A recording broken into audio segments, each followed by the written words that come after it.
looks like this. Everybody got one of these, yes? Yeah. Okay. Has everybody at least found where this is, for example? Yes? Okay, so if you have the right version of the book, these page numbers should match up. Sometimes ebooks are different, but anyway, yeah. This should come from the chapter 1 review, if I remember correctly. Yes? And it's very important you guys try these out as soon as you can so that you can ask specific questions about any of these. This has some of the stuff we talked about yesterday on the warm-up sheet, but it has other stuff too. That stuff you're supposed to come in knowing. And some of us are like, I think I knew it at one point. Okay, that's the kind of question to ask me. We can go over it. Are you guys understanding? Okay. We did not do section 2.1 yet. We did 2.2 and a little bit of 2.3. Did anyone not get one of these sheets? It's also up in Canvas. Okay. Does everyone still have this sheet? Yes, cool. Get that sucker out. We're going to finish this thing. Or at least we're going to do this part here right now.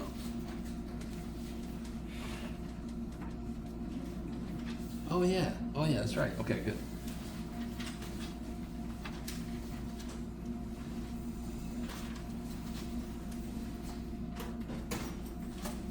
So are there no questions from homework or anything else? Everybody's good. Everybody's got one of these sheets. Can you guys do me a favor? Try to. First off, can somebody tell me what this question is asking? Right here. What is that question asking? Can somebody put that into English for me? Simplify factor. Nope, it's not asking that at all. What's the main? I told you how to find what it wants, but what does this want? There are ways to find it. Find the limit of x is approaching. Okay, what does that mean? What does that really mean? What's going on? Yeah, as x is approaching 3, find the No, value. stop, right there, stop. What does it mean for x to approach 3? What does that mean? The input. The inputs are, If you look at a graph, what is the output approaching as the input approaches 3? okay, right, it's basically what you were saying. So as I let my inputs get really close to 3, what are my outputs doing? Are they doing something specific? Are they agreeing from both sides? Yes? Why does this one require agreement from both sides? Because it's a problem. No. What's missing here that would tell me otherwise? Plus or minus. Yeah, so since it just says x goes to 3, in order for there to be an answer, it has to agree. Yes? If it didn't agree, then the answer would be Undefined. does not exist. Good. Functions are undefined, limits don't exist. Hey. Is everybody with me so far? Okay. Limits, alright, just to let you know, this is going to be something very strange. Limits are going to be everything for a little bit. And then we're going to prove the first of 2 of the major ideas of calculus using limits. And then we're suddenly not going to do limits for a while. You're going to forget about them. You're going to go, oh, those days are over. And then all of a sudden they're going to come back in a big way. And you're like, what the shit? Do you understand? I'm just letting you know what's going to happen. So limits are kind of behind the scenes in a lot of things. They are the little thing that I use to make these other huge calculus theorems make sense. Okay. So have I made it clear that they're important? Yeah. Okay. So I really need us all to understand them because they're going to set up the first of 2 of the major ideas of calculus, and then they're going to be used in other ways throughout the course also. They're very important. So literally this just means, what are the outputs doing for this function as I let the inputs get close to 3? That's a beautiful kind of way to put that into English.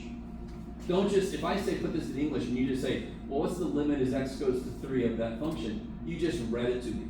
You didn't explain it. Yes? You didn't tell me what it wants from us. Okay. What's a really good first step to try to find that limit? Factor. No. In general, I know I said simplify first. I did. I totally did. But in general, what do you think I should maybe try to do? Plug it Just plug in 3. Could work. So real quick, side note. Do y'all agree that this function, oh, and I totally forgot about the one question that I got earlier, but I'll do this in a bit. Because it's actually going to become huge here in a minute. Do y'all agree with me that this function has a problem somewhere? Obviously the problem is where? On the bottom. Well, at what value of x? 3. Okay, beautiful. And do you see that's why it makes sense to use a limit to investigate that? Because isn't that the limit's purpose? Now, does a limit only make sense at problem places? No. So let me show you an example. What am I trying to say? I'm trying to say this. If I want to know the limit as x goes to 1 of x plus 2, does that function have an issue somewhere? Is there any value of x that would make that function freak out? Just to be really clear here, I'm looking at this function here, yes? Does that function have an issue somewhere? If I make x -2, does it freak out? No, it's just 0 then, yes? It's a stupid line. So it can handle any input. Are you guys with me? So therefore, if I get a limit question, it's not that limits don't work. They're just why? Why would you use a limit for 1? We know what the function is. What is it at 1? 3. So we know the line goes through the point 1, 3, don't we? Because it's a line. It goes through when I plug a 1 in, I get 3 out. So what would it be approaching from this side? 3. What would we be doing from this side? 3. If I know the function exists and it goes through that point, and that's what this is doing. It doesn't have an issue at that input, yes? I don't need a limit's help. This doesn't not make sense though. This question makes sense. It just doesn't make sense to use a limit to answer the question. So this answer would be what again? 3. Okay, so when I have a limit question, and I do apologize. I appreciate you read the instructions and you're like, what do you want from me, crazy fool? You're the one who made this thing and I told you what you wanted me to do. But in general, what's a really good first step with any limit question? Just plug the number in.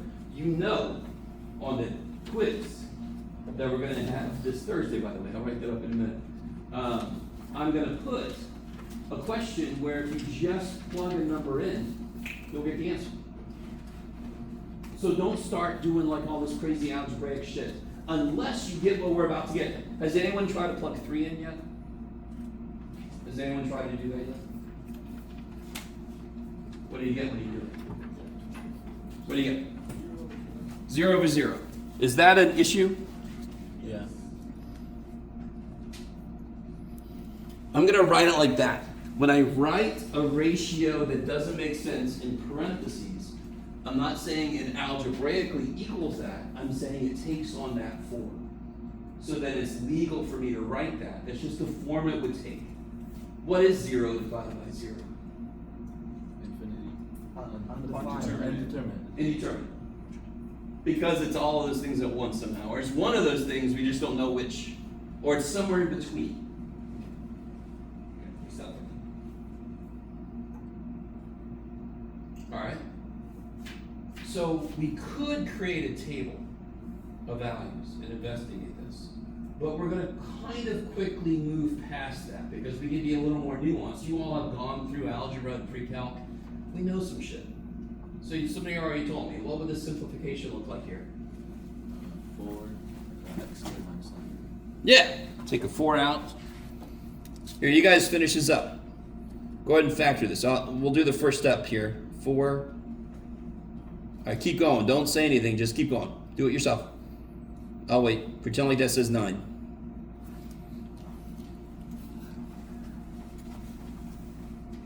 For being a math teacher, it looks like I don't like numbers. That poor little mutant 9 I just made. There's no chance.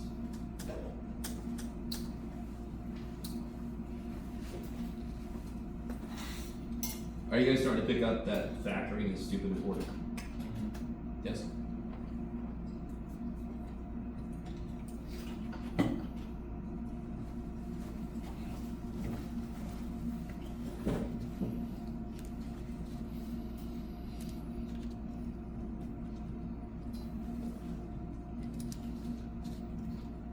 So how do you factor x squared minus 9?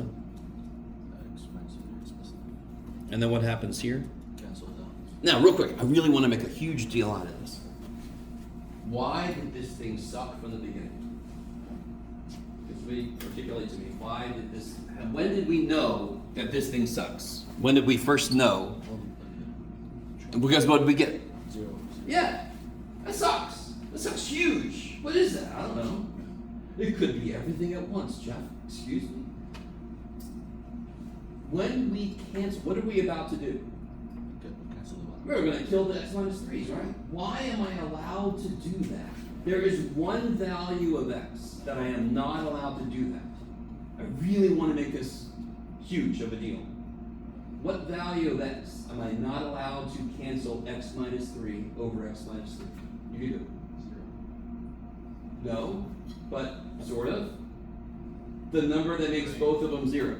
So the one place that I would not be allowed to cancel the x minus 3's is if x was 3.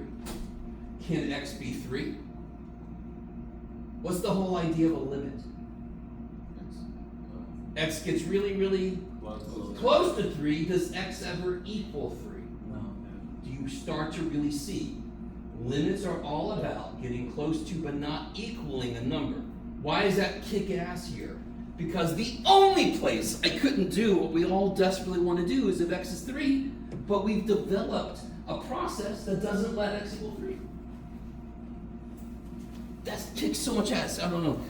I really hope somebody out there understands this is kind of powerful.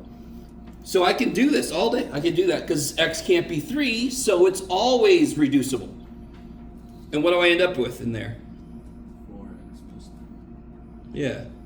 Good Lord, Jeff. I've forgotten how to write entirely. And then, of course, now can I plug 3 in? What do I get? I get 24. Okay.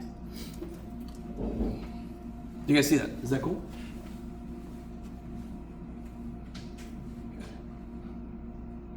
And real quick here, I'll show you this. Is this going? Yeah. Has everybody got that?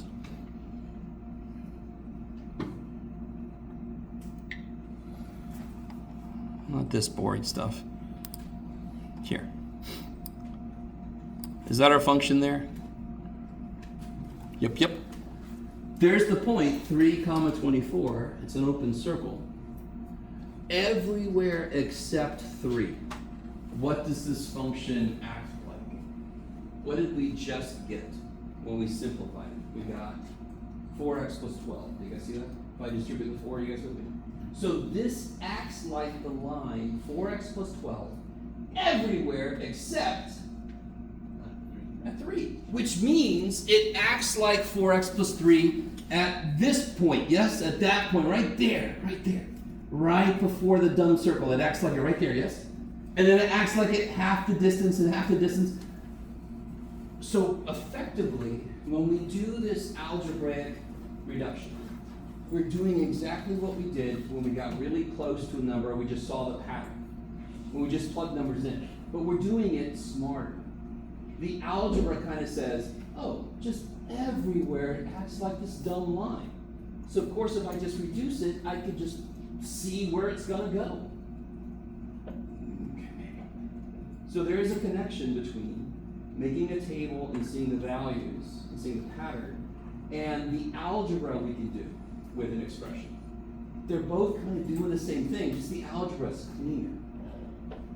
Maybe. Do you guys have a suggestion on how to handle part B? There. Was a very good first step. Plug in Swagger. Yes, cool. I love it. Thank you.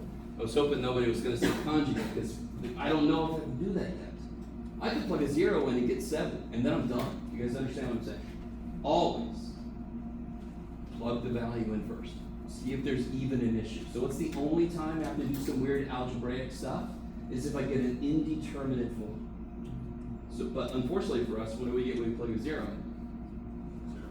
0, 0. Damn it!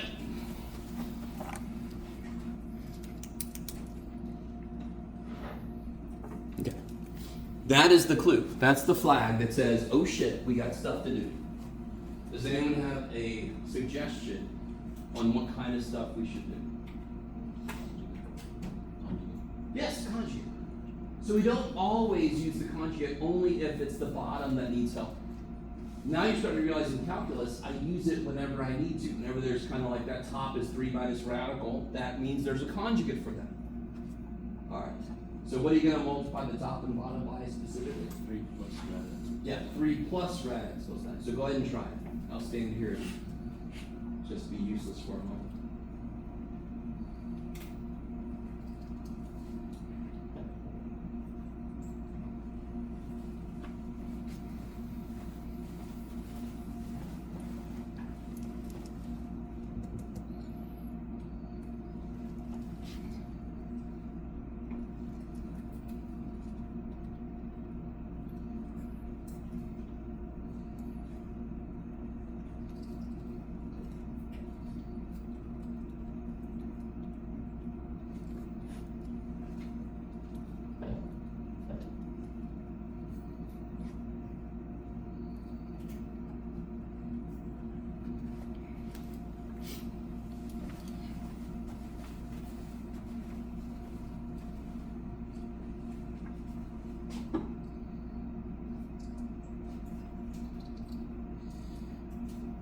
For some reason, students always get, I don't blame you.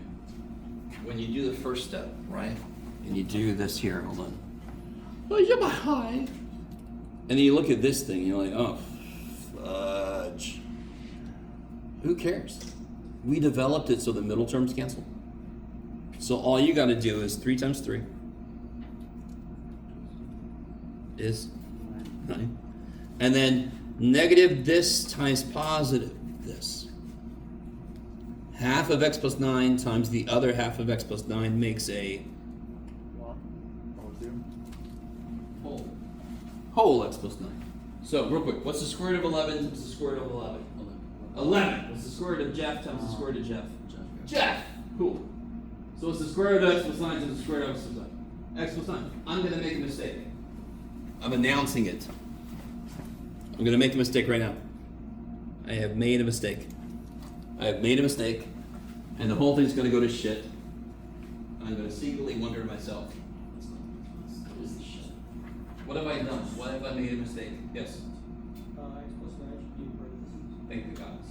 What am I subtracting? I'm supposed to subtract the result of this times this. I'm not doing that right now. I'm subtracting a part of the result, and I'm adding, no. I gotta subtract that. Yes? I need to make a huge point out of this, because this negatives always find a way. I was thinking about like Jurassic Park. Nature finds a way. So negatives always find a way to screw us over if we're not careful, right? On the bottom, I just get all this bullshit. Don't worry about it. Now what does the top become? I get 9 minus x minus 9. So I get what's left alive on the top. What kind of x? Negative?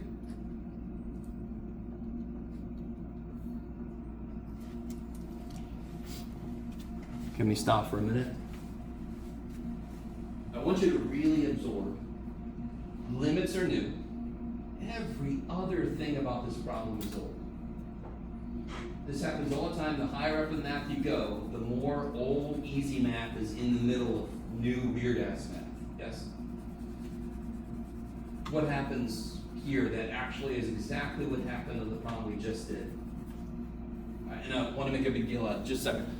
Do you remember this? And when we plugged a 3 in, we got 0 over 0. And then what did we do here? We killed the dumb thing that was making the top and bottom 0. What are we about to do here? I'm going to kill the dumb thing that was making it 0 over 0. Yes? Do you see that? So for most of the functions we're going to look at in the early going, that kind of thing should happen when you simplify limits. You should end up canceling the dumb thing that made 0 show up everywhere. And what's great about that is I can plug a freaking 0 in now. By the way, what's on the top now? Yeah, so -1 over blah, blah, blah. Yes. What do I get when I plug a 0 in?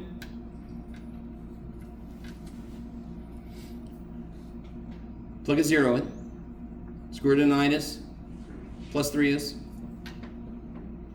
6. So you get -1/12. Hey, yeah. Okay.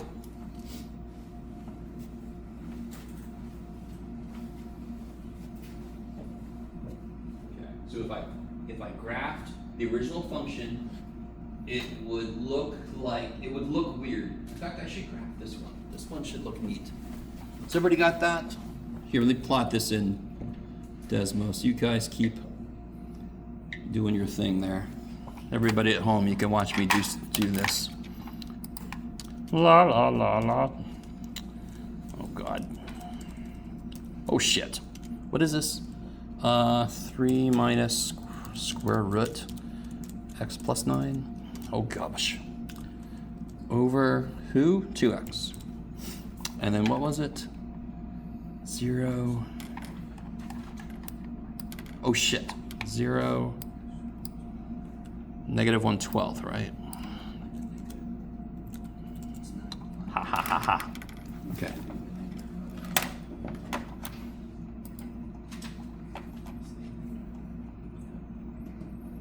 Damn it. Let me see.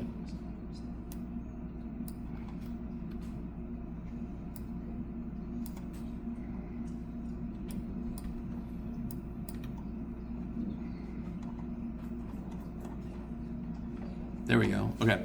Oh yeah, we saw a graph kind of like this before. Hold on.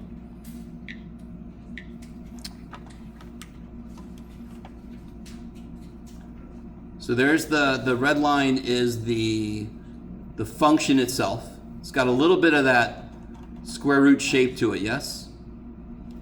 And it should. And then at 0, there's an open circle, but it's -1/12. That's where it goes. So there's always a graphical interpretation behind the algebra that we're doing. Okay. How you guys feeling so far? Is this all right? So the more you remember how to do conjugates, the more you remember how to factor, the easier a lot of this limit stuff is going to be. Let's look at this last dude. Is anybody excited about this last dude? This is very often students, one of your major math nightmares is fractions, period. And then when I put fractions inside of fractions, you're like, nah, you just beat it, Nick. Any idea what to do here? Make the bottoms the same. What's the very first thing I should do? Oh, you always fall into my trap. Plug into Plug in 2, yeah. Let's. So there's a whole bunch of shit going on. There's fractions, but maybe if I plug a 2 in, I'll get 7, or I'll get -1/8 or something. But when I plug a 2 in, what do I get? What? 0 over 0. Yeah, and you're like, I knew it was going to happen, Jeff, so didn't even have to do shit. Okay. So again, I get the infamous 0 over 0. Another way to be indeterminate is like infinity over infinity for very similar reasons. But we're going to get a bunch of 0 over 0s. Now I consider to myself, do I want to skip this and hope Jeff misses that I'm supposed to do this problem? Or do I want to try something? And what would that be? What's something you could try to do? Simplify the top. Yeah. If I can get the top together, I then know how to divide fractions. But right now I don't have a single fraction divided by something. So if you can combine the tops. Sure. How do you combine the tops? Multiply by 0. Yeah, here, let me do this on another sheet of paper. Say again? Multiply by opposites. Opposite and opposite. Well, not really. Or multiply by What's the first guy need that the other guy has? 2. He needs another factor of 2, yes? So it'll be 2 over 4x. And of course the second guy needs... What's the second guy need? An x.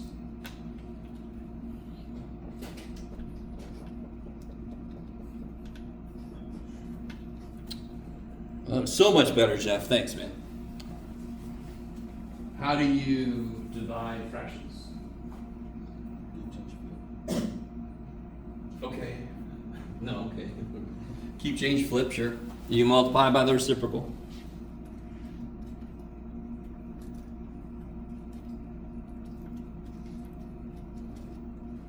Does that look any better?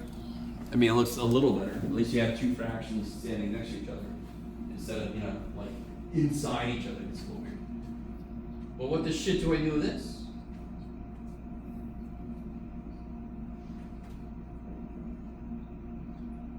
Well, if you don't know, Jennifer, screw you. I don't know if you know this, you're supposed to teach this class. What do I do here? What do I wish was going to happen? What do I wish I saw? Plug in 2 again, just to see if we get answer. It's still got the same problem, right? So do You can do it. You can do it. What is it in part A and part B that was good? The moment I knew I was golden was when what happened? You cancel. I canceled the dumb thing that was making top and bottom zero. Yes. What's making the top zero? 2 minus x. That's making the top zero. Yes. Isn't there a 2 minus x in this thing? Yeah. There is. If I do what? Factor what out? 2. No. Negative 2. Do you guys see that? Do you guys see that? If I factor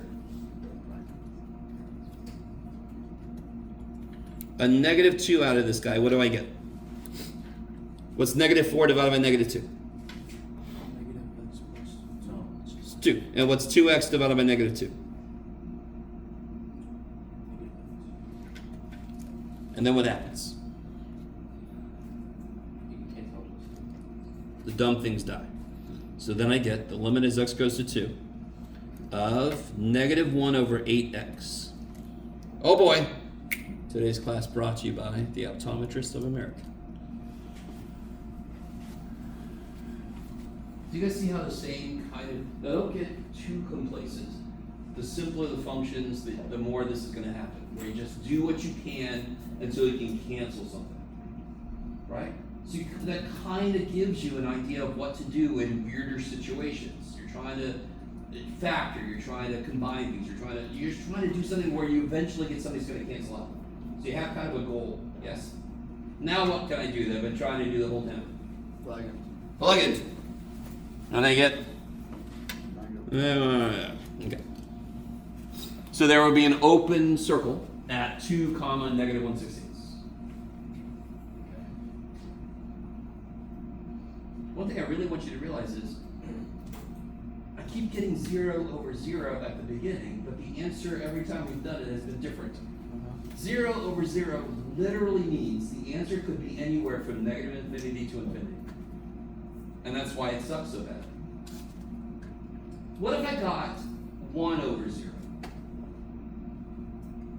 0. What would it mean if I got 1 over 0? Here, let's do this. What if I had a problem like this? Oh, yeah. Oh yeah, because of the same project. There.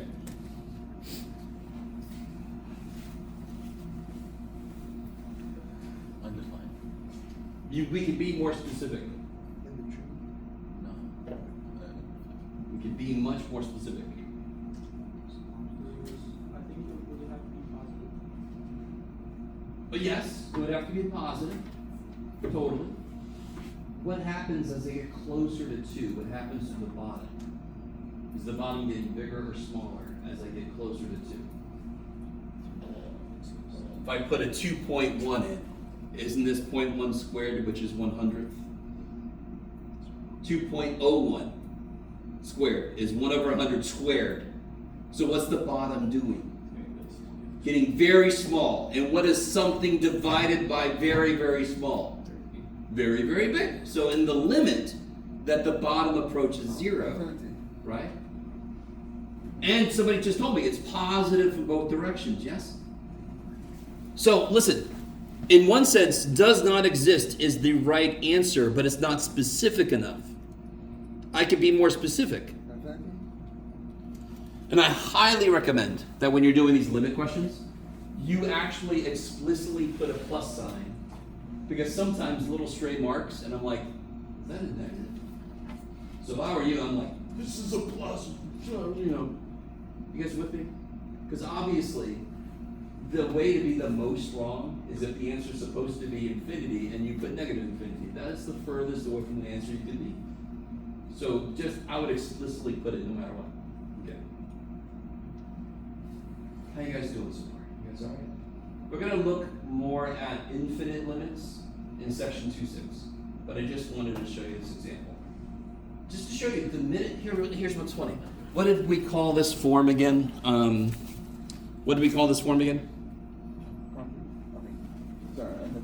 Indeterminate, meaning I cannot determine the answer.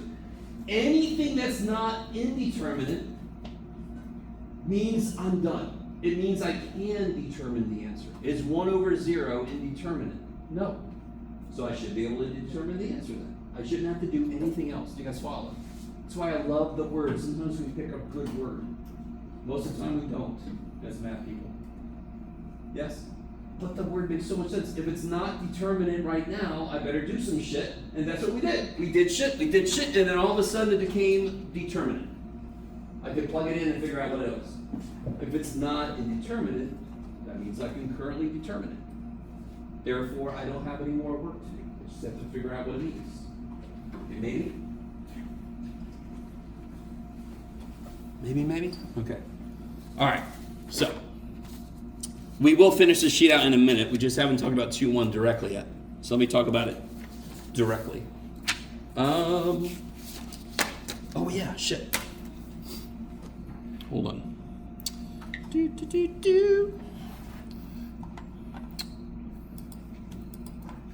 Unauthorized, whatever.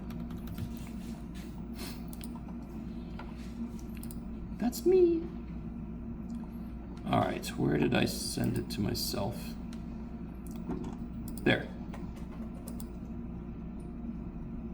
Are you kidding me? You asshole. All right, that's just Outlook being overly careful. There we go. All right, this is perfect. Okay. All right, we're gonna come back to that in a minute. So here's what's going on. Here's the thing. Here's section 2.1. And I'm going to describe to you what's going on. This is huge. This is everything. Can somebody remind me how to find the slope in algebra? It's insane. All right, I got rise over run, which is beautiful. Yes? And then I got... That's not how to find the slope. That's how to use it. Take two different points and put them in an equation and do a bunch Okay, of added. beautiful. Rise over run, which relates to the difference in the y's, the difference in the x's between 2 points, yes? I always need how many points to find the slope? 2. I always have to have 2 points, yes? Because otherwise I can't do y2 minus y1 over x2 minus x1. You guys with me? All right, calculus is the strange dude in the corner going, why do we need 2 points? So, if I have a line, it's got some kind of a slope, yay. And then I don't care where I am on the dumb line. If the slope of the line is 2, what's the slope here? 2. What's the slope there? 2. All right, very boring. Intensely boring. But, easy, but you can't do much shit with it. So what calculus is, here's the huge thing about the very first of 2 of the major ideas of calculus. What it says is, can I get the slope of a function that curves? This is the Loch Ness Monster function. Go away. Come back. Stay. Have anybody in here, has anyone ever ridden a roller coaster? Yeah. Yes? Yes? And I love them, but there was this one coaster, I used to live on the East Coast, and we would go to Busch Gardens, was the big one, right? There was King's Dominion, Busch Gardens. And there was this one ride, it was called the Loch Ness Monster.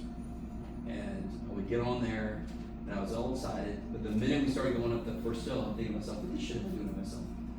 Click, click, click, click. Yes, a lot of roller coasters have that click, click, click, click, and that. Do they really not need that? They just put that sound just to really make sure you understand what's happening. And then you hit that first thing, you yell, and then everything's fantastic, and you want to go again. Are you guys with me? do you all agree that at every point on that journey, there is a slope to your travel? You are definitely going up at first, yes? And then, of course, the whole idea of roller coasters is you eventually just go down really fast. Yes? I guess all with it. So at every single point of travel, there is a slope. What is difficult about that from the perspective of algebra? Almost every point has a different slope. Sure. More fundamentally, in order to find a slope in algebra, I require Gotcha. 2 points. Is everybody with me? Does everybody see the idea? What's happening as I move along here? What's happening? Yeah, so what's true about the slope right here? So tell me something specific about the slope right here. Not too specific. Don't tell me it's 11. You know, huh? It's positive. It's really steep, meaning what? Big. It's a big positive number, yes. What's happening to it? Is it still positive? Yeah. Yes, but now it's Getting small. less positive, yes? Maybe it was 11, now it's 3. What's happening here? 0. And then what's happening? Negative. Kick ass. Is everybody with me? So, without even showing you anything about how to calculate this, you guys know every point has a slope. And like you said earlier, every point seems to have its own slope. Especially according to the points around it. Unless I have a straight line, or I have a function that kind of peters out somewhere or whatever. Yes? Maybe. All right, Jeff, that's great. So let's say I want to figure out the slope here, just to get somewhere that's not all marked up. I currently can't do that. So let's say I want to know the slope at x. So the question is, what is the slope of f of x at x equal x? That's horrific, Jeff, but too bad for me. I want to know the slope at that position. And I'm not being specific about the position, just so it works for everything. Algebra can't help me. And the only way we know how to get slope right now, assuming, even if you're taking calculus, we're going to pretend like we're right here. We don't have a clue. All we know is y2 minus y, blah, blah. And I only have one dumb point. Any suggestions on how I could still use algebra to help me figure out what this could be? What you got? You can take 2 points that are pretty close to it, and then that'll give you an approximation of it. Yes. So I could get a second point that's not terribly far away from that point I'm interested in. So if I take, now obviously if I took this point, is the slope between those points going to be a good estimate? No. So that's the whole idea, is I don't want to get too far away. But I don't even care how close I choose my other point. Yes? I don't care how close I choose it. Is that slope going to be correct? Is that slope going to be the actual answer to this question? No, because if I got a little closer, do you see how it would kind of like even out of it? In fact, here, now that I've shown you a few of my horrific drawings, let's look at like a computer doing this shit. Not this one, Jeff. Here we go. So do you guys see how like I'm trying to figure out the slope right at this black point here, yes? There's my other point that you guys suggested I use. You're like, well, algebra needs 2 points. Let's give the dumb thing 2 points. I'm like, okay. But now the idea is, how do I improve this? How do I improve this? Well, what's an immediate way I can improve my estimate? Make it smaller. Make what smaller? Make the points closer. Yes, make the points closer. Do you see how that green line is now getting closer to what it probably should be, yes? Okay, so coming back, I'm going to call this point, I'm not going to call it x1 or something. I'm going to call it specifically x plus h, where h is just the distance between these two, yes? Now, just so you know, h could be negative Because it doesn't really matter what side of that point I'm on, the process would still work. Is everybody kind of with me? Algebra needs 2 points to figure out something. Calculus's first big question it asks is, well, what's the slope at a point on a curve? And algebra looks at calculus and goes, what? I don't know. Well, oh shit. How do I make this perfect? Is there a process? Maybe like the only one we've really learned so far, the only calculus level process that would help me get the exact right answer. Actually, before I do that, just think about that for a second. What point is this?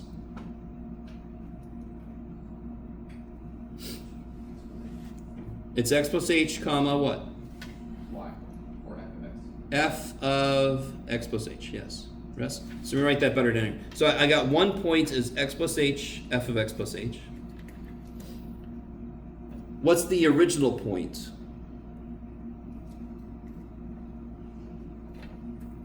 What's this point? What's the input? X, and what's the output? F of x. You guys all with me? So this is like x1, y1. This is x2, y2, yes? Can you guys take a minute and figure out the slope between those 2 points? Not figure it out. You can't get a number like 2. Just set up the slope formula. There's 2 points there, yes?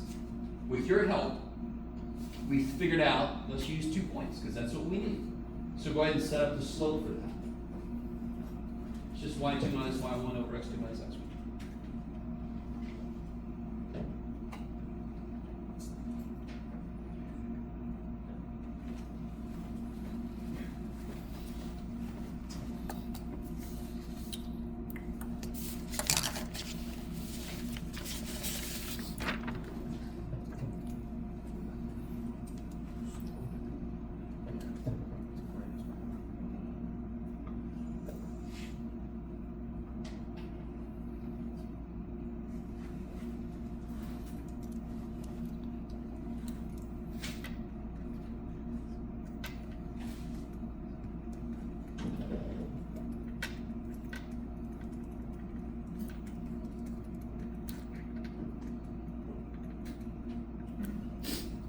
Right?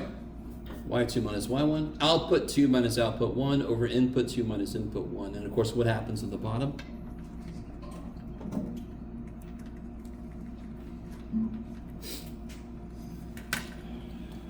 So that's not a mystical, magical, given to us by the aliens formula. It's just stupid whites. It's just stupid slope. So it's just dumb slope.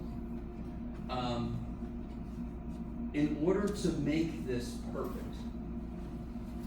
in order to figure out the slope exactly at that point, what do I need h to be? Equal to x. I need it to be 0, so then x plus h is x. So I know what you meant. You guys with me? In order for me to get exactly the slope at that point, don't I need h to be 0? But what happens when I try to let h be 0 here? I get something very familiar. I get indeterminate. I get 0 over 0. Of course I do, because that's the whole problem. I need 2 points. If I make h 0, how many points do I have? 1. If only there was a process where I could analyze this thing, but not really let h be 0, but see what it looks like it's headed towards. Normally, I have done you wrong. I'm so sorry. Have I imagined it? Make me stop doing this. What method will I use? Limit. The limit. Okay, well, you guys are very patient. I appreciate it. You're like, he's going to stop at some point. Have you guys followed every step here? Do you guys see how not far away from algebra this is? This is dumb. This is calculus. We are doing calculus now, and part of your brain should go, just rise over run. What? That's easy shit. Well, it's easy to run.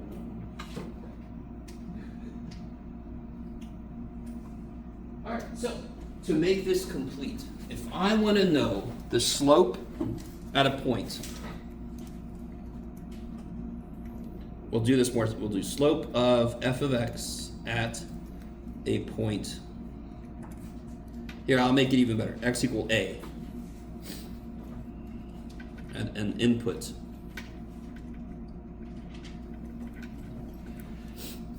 Slope of f of x at an input of x equals a.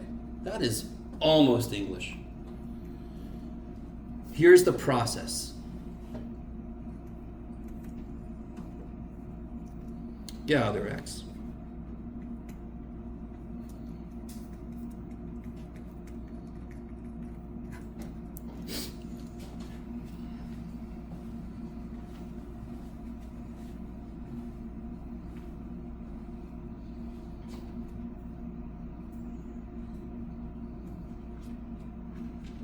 Now, coming back to this, every time I have 2 points, that green line right there, that is called the secant line. The minute, now watch this, watch when I make this circle become one with this circle. Of course, it goes away because algebra says I can't help it. Let me put it, let's pretend like that's perfectly lined up. That would now be what's called the tangent line. Very interesting. 2 words from frickin' trigonometry. And of course it makes sense, because the tangent line is supposed to be the thing that has the same slope as the function. Are you guys with me? So I'm trying to get. I'm trying to get a line that has the same slope as the function at that point. Like if I was twirling something around my head and I let it go, it's going to fly off in the direction of its tangent line at that point. You guys with me? I can tell about roller coasters flying off. That's perfect.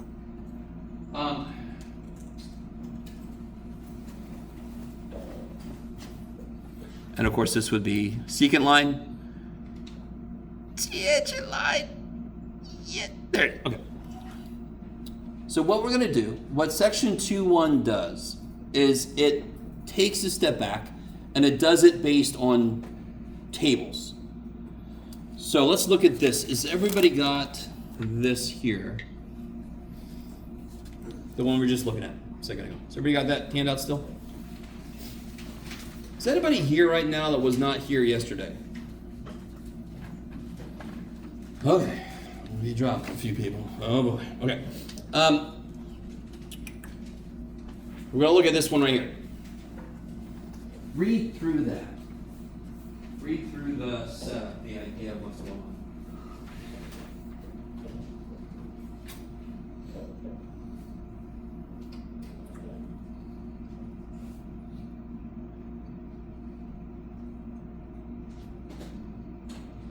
What is the black point, like on the Desmos graph? What's the set point? 3-1.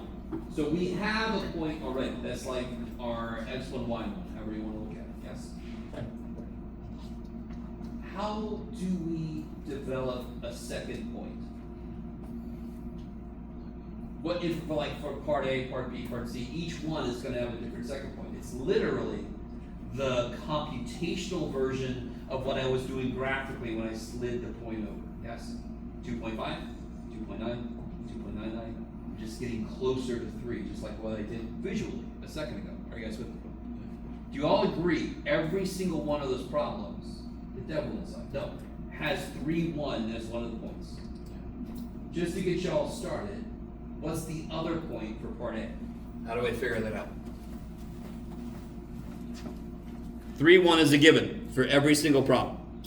What's the other point here? 2.5, 2 over x minus 1. Yeah, you just plug it in. What's 2.5 minus 1? 1.5. 2 divided by 1.5 is 4/3. However you want to do it, yes? And the other point is always 3-1. Can you guys find a slope between those two? All right, so do all of that.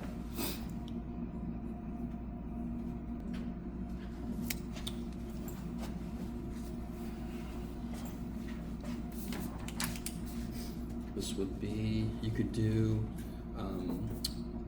4/3 minus 1 over 2.5 minus 3.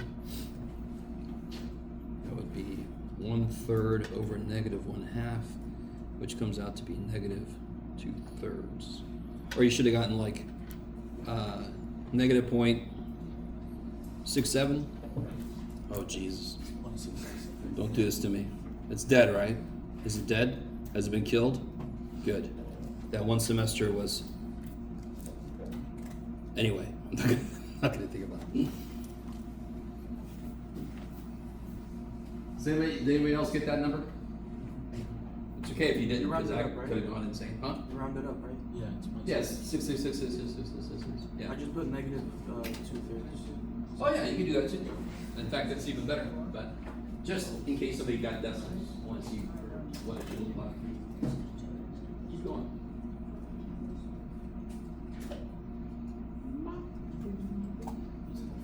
Came from the You get 2.5.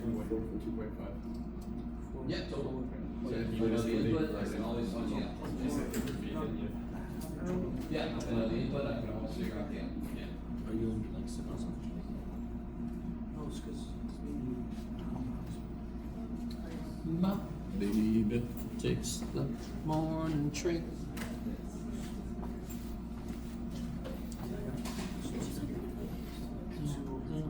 Yeah, that's right. Which is just 0.4.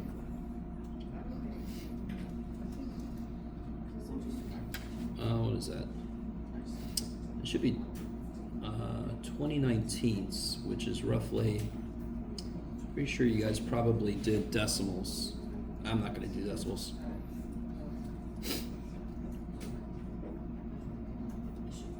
So it'll be.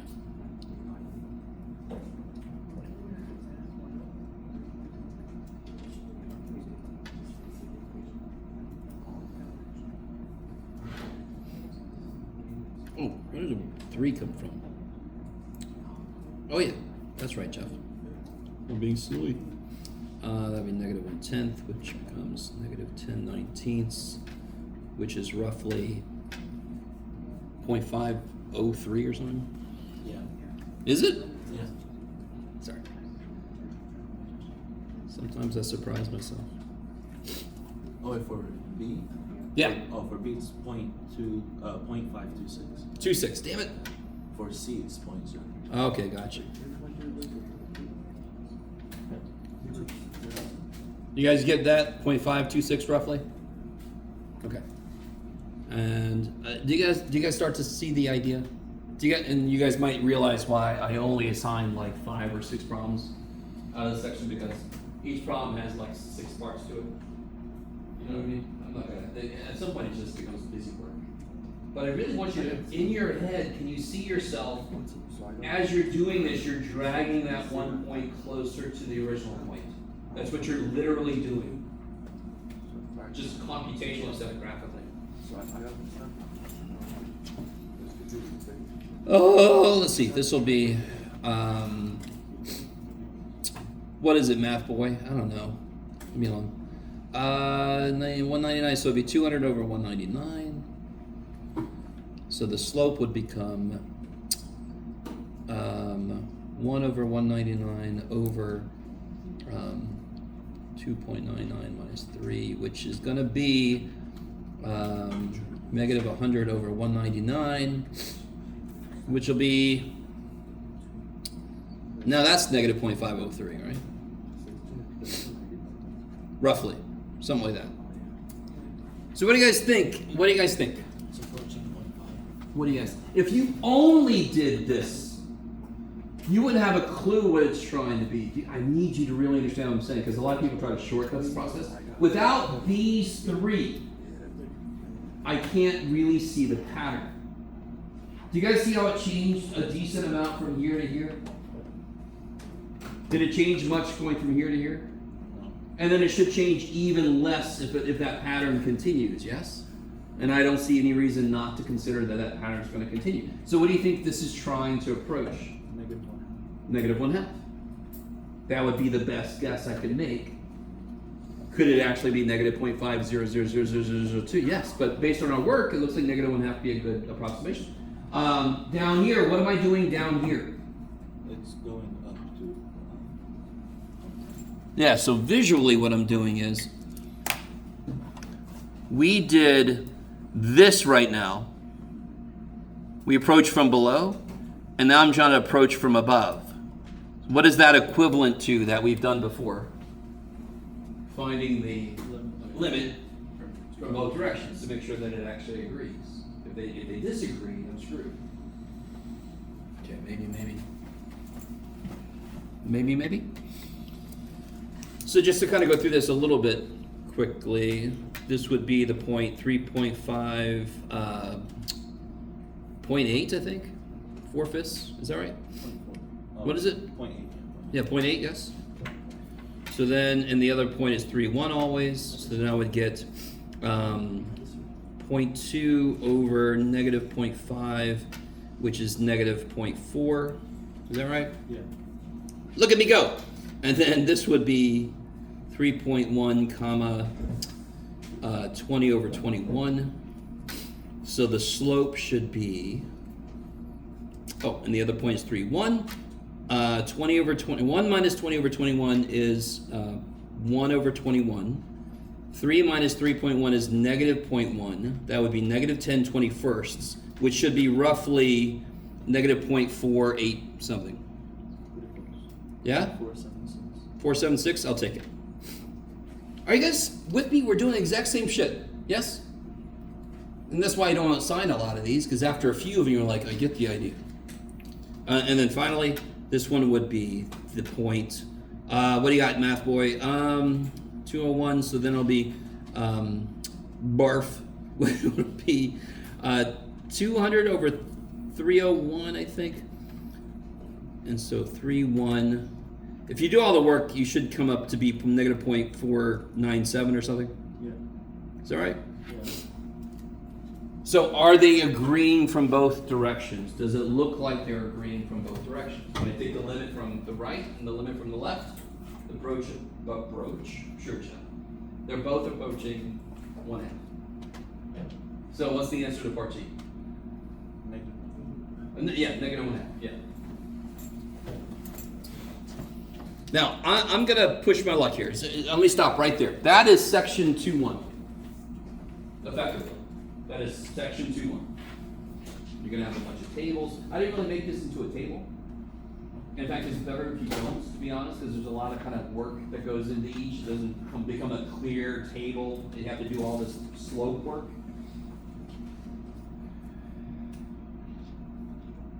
Can you tell me the tangent line? What do we know about it? Its slope is negative 1/2. And what point does it go through? 3.1. 3.1. That was the whole thing, yes? I wanted the line that has the same slope going through the point 3.1 on the function. So that if I was on the roller coaster and the track fell away, I would fly off in that direction, at least at first. And then gravity would go, no. But we would go in the direction of our tangent line at first, yes? Contemplating, man, why did I have to get on this roller coaster? Okay. So now watch this. So do we have enough information then to get the equation for this dumb thing? Yeah. Can you guys please get the equation of the line with those two things being true? It goes through the point 3.1. It has a slope of negative 1/2. Please find the equation of the line. What's the equation for the y cosine is supposed to be? Or y minus y1 equals m times X, Y. x minus x1. Good. Whichever way you want to do it, go for it. I'll stand here. If you're not sure what the hell to do, call me over. Or ask somebody in your, or sit there and draw it down and wait. It's totally your choice.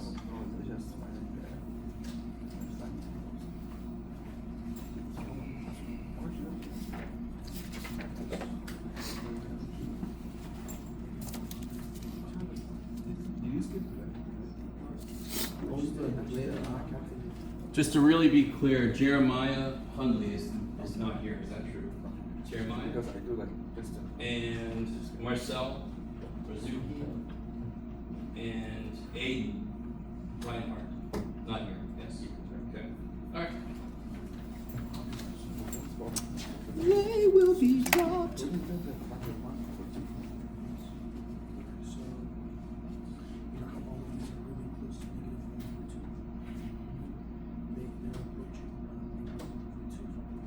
If you really stop and think, have we done any intense math yet? We have done such low level math. limits are weird ideas. Conceptually, we've done a decent amount. Algebraically, we've done barely anything.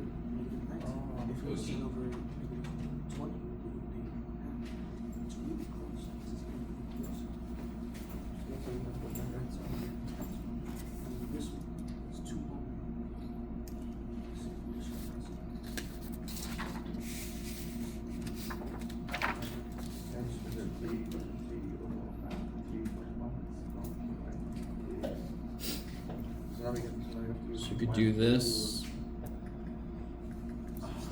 if you want to, yes. That'll be 3 halves plus 1 will be 5 halves. Did anybody else get that? Or I'm sorry, I might have done that too quickly. Were you guys not quite done yet? You can also do the mx plus b and solve for b thing. There is a reason why I'm going to use this formula exclusively, because it ties into a broader idea that shows up in this class, and it also shows up in Calc 2. So there's nothing wrong with mx plus b. There's just a broader idea that y minus y1 equals mx minus x1 fits into. So I need to make sure it stays alive in your head. So I'm going to always use that one. What I just did. What is that? What is that? What did we just get? I keep pointing. I'm sorry. It's the same shit as up there. I'm sorry. That's just the one I can see. What did we just find? What is that? The equation. For what? The tangent line. Tangent line. So what should it do? If I graph the function and I graph this, what should this do? It should go through 3D1, but in a certain way. It should match the curvature at that point, yes? So let's try it. Get out of here. Come here, Desmos. All right, let me get plain old Desmos here. No, Jeff. Okay. What was the function? 2 over x minus 1.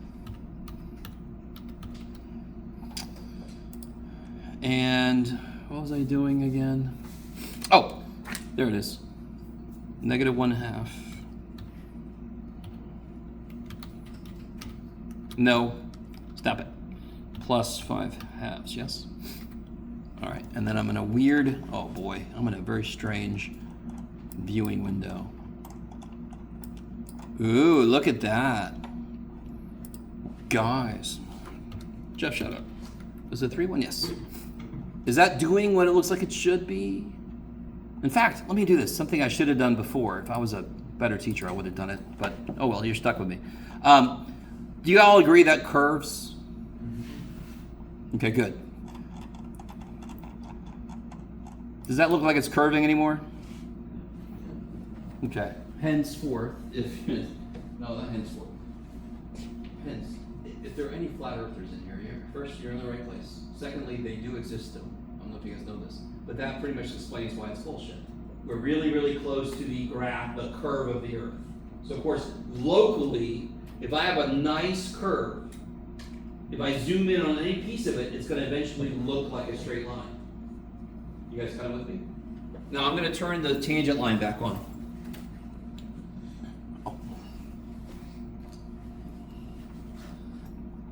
I'm going to put the point back on, make sure I'm still, yeah, I'm going to turn the tangent line back on. Do you guys see that?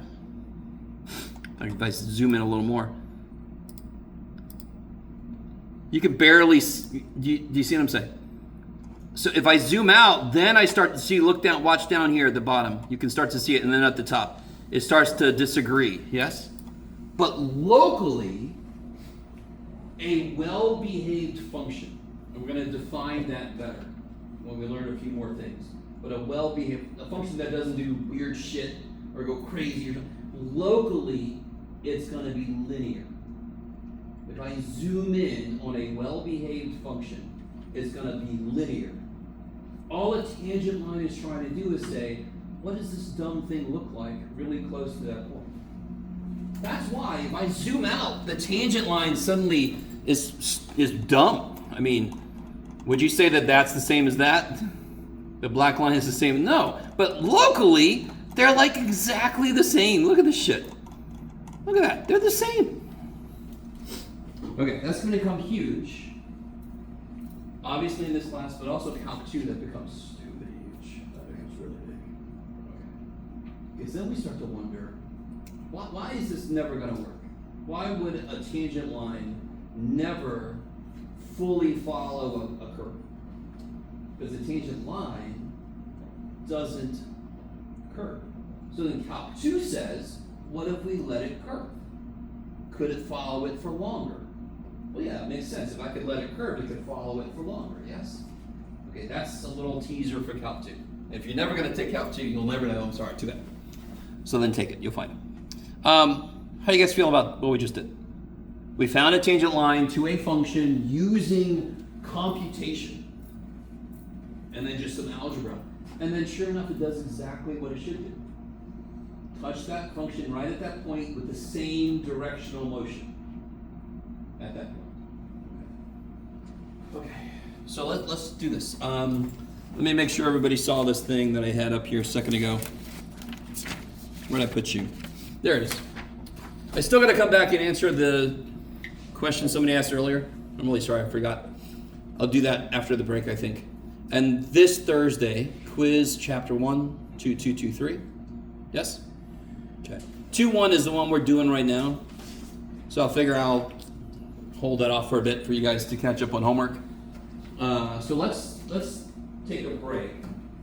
Come back at, come back at 35 after, sure. Take a nice break. Let me know if you got questions, if you need anything. Otherwise, just do what you need to until 11:35. And then I'll pick things back up. Oh, I totally forgot. Damn it. So here's what's going to happen in the near future. I'm going to do piecewise functions. I'm going to talk about 2 examples. One we already know, and then another just random one.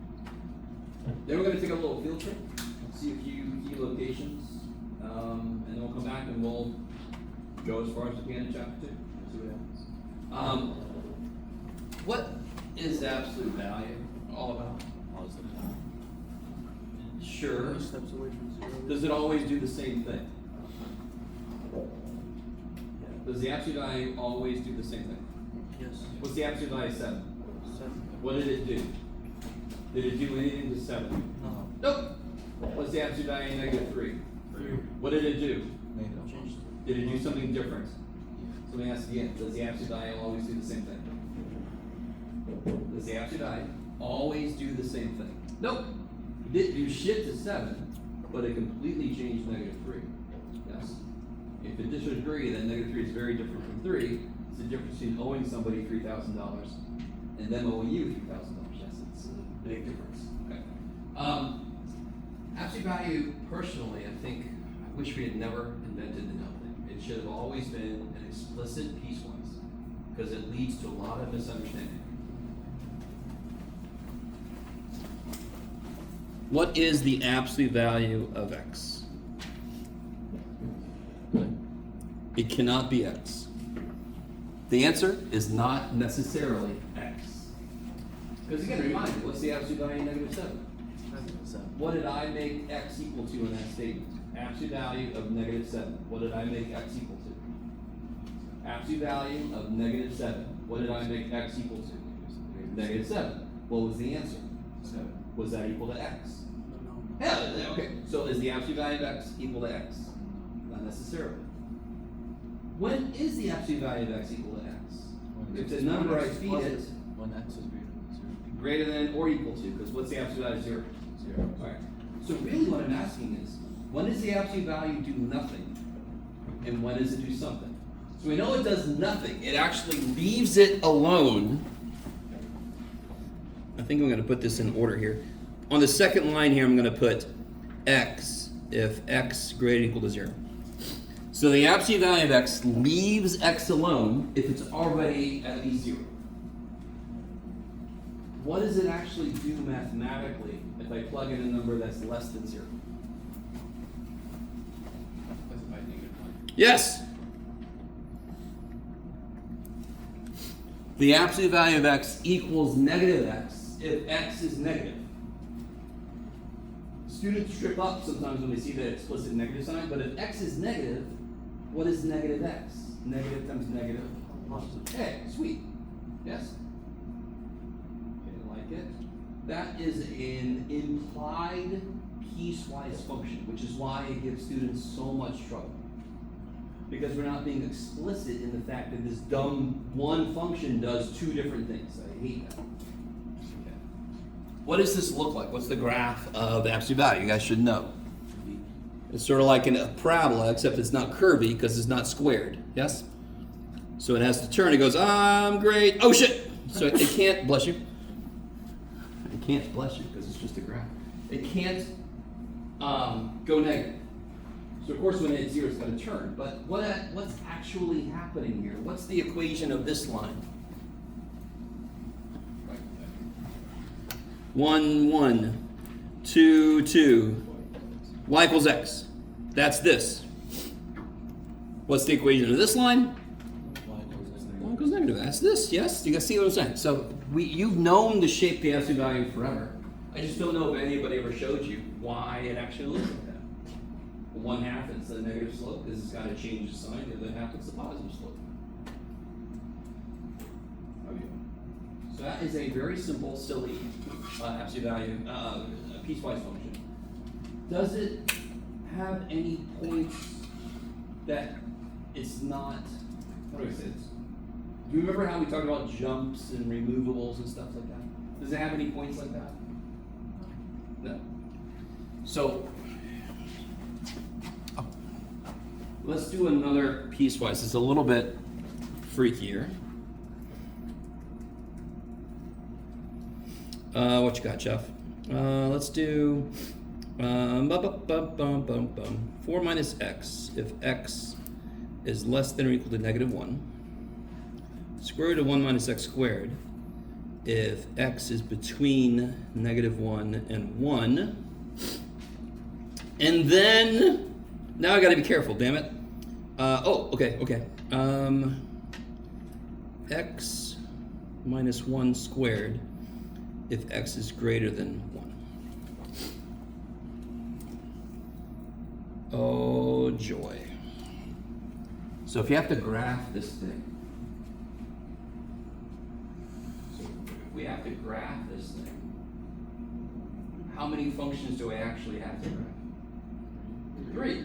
The mistake students make, immediately, if I saw an answer like this, do I even need to think about it at all to realize it's wrong? If somebody gave me this as their answer, do we even need to think at all to realize this is wrong? Is that a function? It doesn't do what? Vertical line. Yes! So one function ends when another function begins. And that's what makes it a function. So they don't overlap. So if you ever have to graph a piecewise function and you overlap, you've made a mistake. You carried one too far. You started too early. Something. So what's it going to look like negative 1 and below? It's going to look like a line, yes? A line with a negative slope. You guys with me? So if I'm using inputs negative 1 and below, it's going to look like a line. So what you can do, if you need to, what I tell students when they're doing this for the first time, is to make 3 separate XY tables. So if I'm less than or equal to negative 1, so I can plug a negative 1 in, what do I get for that? Which one am I using for negative 1? The one on the top. The one on the top, yes, because that's where it's equal to negative 1. It's allowed to equal negative 1, so then I get who? 5. And then I can plug in like negative 2, and I get 6, negative 3, and I get 7. Is everybody cool? Now I'm going to do something strange. Am I allowed to use negative 1 for this? Yeah. Am I? Yeah. That'd be okay. Ah, there we go. So I am not allowed to use negative 1 for this, but I am going to. And I'm going to put a little parenthesis around it to tell me, hey man, hey Jeff, hey future Jeff, you're not allowed to do this. But why am I doing this? To see where the open circle needs to go. So what do I get when I put a negative 1 in? To this one here, yes? 0. So there's going to be an open circle at negative 1, 0, yes? And then let's plug a 0 in. What do I get for a 0? 1. And for a 1, I get 0 again. Yes.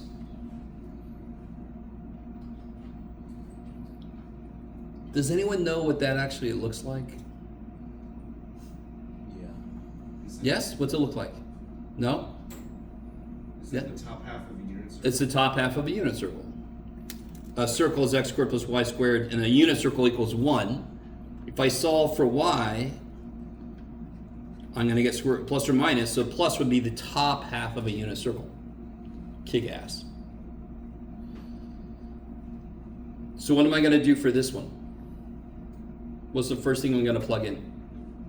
Open circle 1. Yes, I'm going to plug 1 in, even though I'm technically not allowed to. I still need to know where to put the open circle. When I put a 1 in, I get 0. When I plug a 2 in, I get 1. When I plug a 3 in, I get 4, blah, blah, blah. And I know it's going to be parabolic here, yes? So it's going to go, very roughly, -1, 5, and it's going to come down like that, yes? And then at -1, there's going to be an open circle here. And it's going to go like this. Whee! And then this would normally have an open circle at 1, 0, but what's already there? That guy. And then he's going to look parabolic. 2, 1, 3, 4. Whee! You guys follow? Quick visual. It's like it's always on your pillow. Quick optical scan. I can tell this looks okay on the level of at least it's a function. I haven't overlapped anyway. Yes? So where does this guy have an issue? I'm not going to explain what I mean by that. You guys see what I mean? There's an issue somewhere. This guy has a major issue. If I'm on this road, where am I going to hit trouble? At -1. Right? I'm going to be screwed. You guys with me? Yeah. And in fact, I've already told you what this is called. What's the technical name for this? Jump. Jump discontinuity. Kick ass. Yeah, I like it. That does sound like something I made up myself. But that is the technical name for it, which I love. Math people, we don't do that enough. Just call the damn thing what it looks like. Okay, how we all doing? Is that okay, whoever asked that question? I forgot. Is that, Yeah. yes? Just Okay. one question. So, if there was a point on one of the lines that intersected with one of the open lines, or just was the same point as the open line? That happened here. Okay, so it just That has an open circle. Wait, I'm sorry. I should have put this in parentheses. There's an open circle here, but this guy filled it in. Oh right. Okay, so it just fills in. Yep. So this is almost like a removable discontinuity. Thankfully, the next function actually put the asphalt in the right place. Yeah. This one, did this function put the asphalt in the right place? No, damn it. Sometimes I would teach this as like the relay race. You have to hand the baton off. So this handoff went really well. This handoff, no, that's going to be on the news, unfortunately. So he's like, here's and the girl's way over there. Oh shit, I'm supposed to be over there. Didn't work well. Are you guys at all? Maybe? No? Do you know what a relay race is? The baton thing? Okay, I'll stop.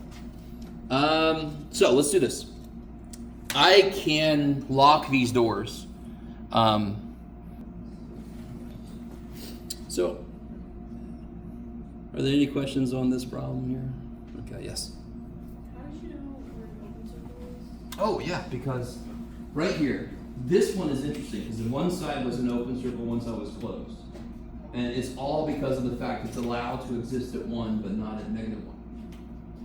So the input can equal 1, but it cannot equal -1. That's exactly where the open circle goes versus closed. Okay, cool. Okay, there we go. We made it. Anything else from that last problem we looked at? It's gonna come back. Well, actually, it's gonna come back right now. Here, this is perfect. All right, this is silly. This is definitely a discontinuity here. Yes? Yeah. Can somebody tell me exactly why this is not a discontinuity here? It could have been, yes? Yes. Is it just because of the fact it's been filled in? It's filled in, but so is this one. Yeah, but they're connected. Like, Connected. Okay, so, the same X. all right. Do you guys see that? That's a silly question. Discontinuities are really easy to see. Yes? That jump church, what word was that? That jump discontinuity is easy to see. Removable is easy because it's just a big open circle that's not filled in. Yes? But what specifically, that's not good enough to define what it means to be continuous, not discontinuous. So we need to develop. I'm going to do section 2.5 before I do 2.4 because 2.5 just comes right off of what we've been doing. We need to figure out a formal definition of what it takes to be continuous somewhere. Look up here. Was this discontinuous anywhere? No. No. But isn't there like a major change that happens right here? The slope abruptly changes, yes? Can somebody start to develop some kind of an informal definition? Why is this continuous? Why is it continuous everywhere? Because the line never breaks. Line doesn't break. I love it. I don't have to pick up my pen to draw the whole thing, yes? Are you guys with me?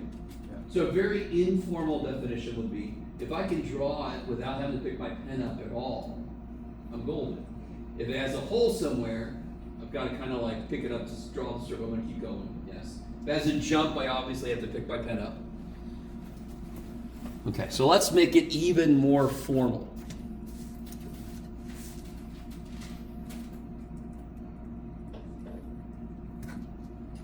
Why?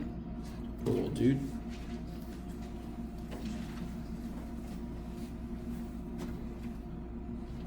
So continuity at a point. Let's make it even more precise. Continuity at a point. Is this 2.5? 2.5, yes. So if I told you that there is an input where the limits don't agree, right? Oops, let's make this f of x does not equal the limit as x goes to a from the right f of x. Does that have any chance to be continuous? Okay, so what's one formal thing we can include that a point needs to have true for it to be continuous? The limits From both sides. have to agree. Does that make sense? So the limits from both sides have to exist. So I'm going to make this long list, and then eventually we're going to make it one line that captures everything. So one, the limits have to exist from both sides.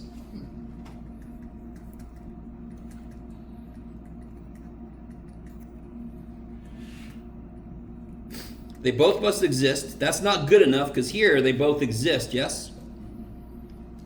So not only that, but they must be equal to each other.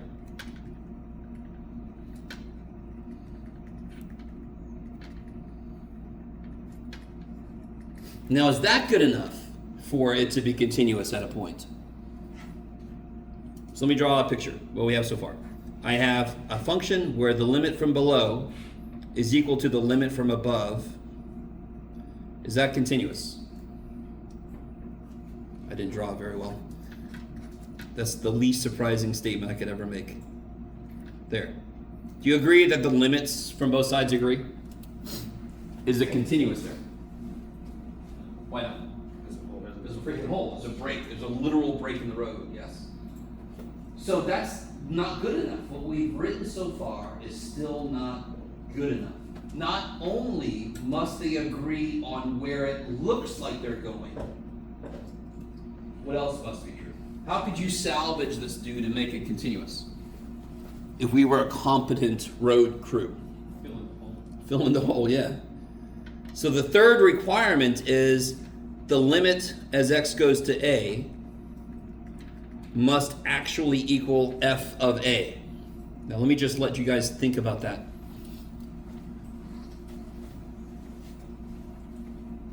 So we started with, if the limits don't agree, it has no chance.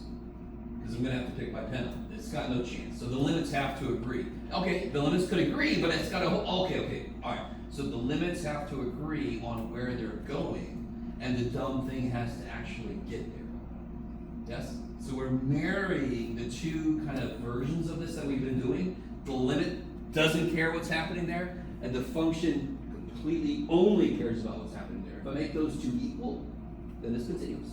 It goes through there, no problem. I'm in my car, I go over that place, no problem. Right? This is exactly how I drive.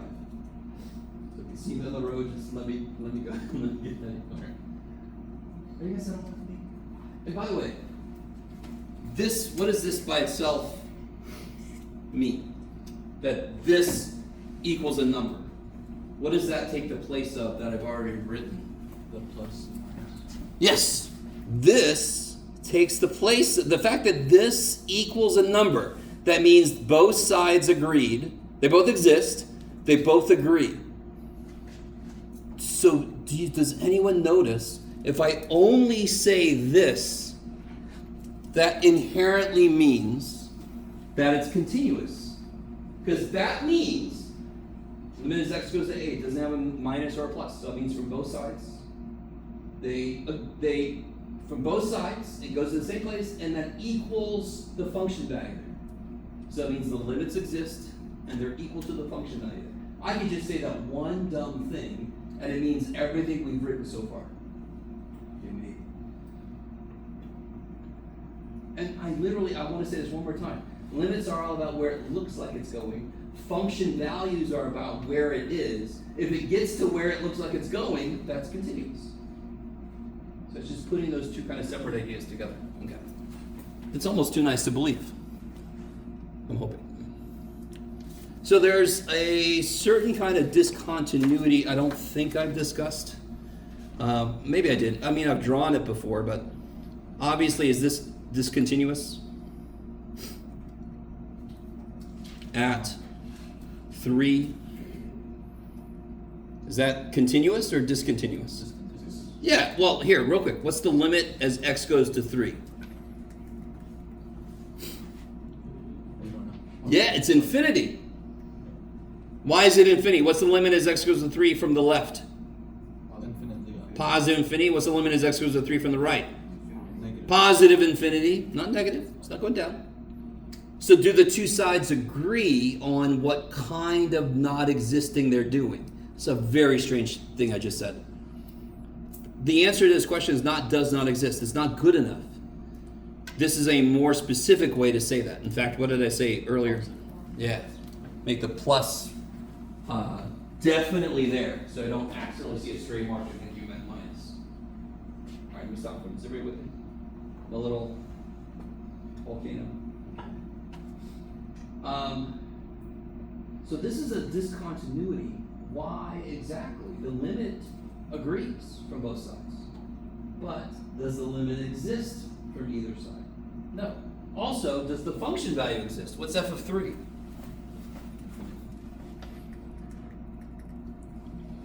What's f of 3? I just want somebody to go. It's 2, Jeff. It's not defined. It's not 2. Yeah, it's undefined. There you go. When in doubt for a function, say undefined. You'll almost always be right. If you're in doubt, just go undefined. You guys are all with me? So obviously that's not continuous because the limits don't equal the function value there. The function value there is undefined. Also, the limits themselves don't exist. Infinity is just a more precise kind of non-existent. Is that all cool with what I just said? It's a very strange phrase I just said. It is. Okay. What's this? Oh. What's this limit? Is that infinity?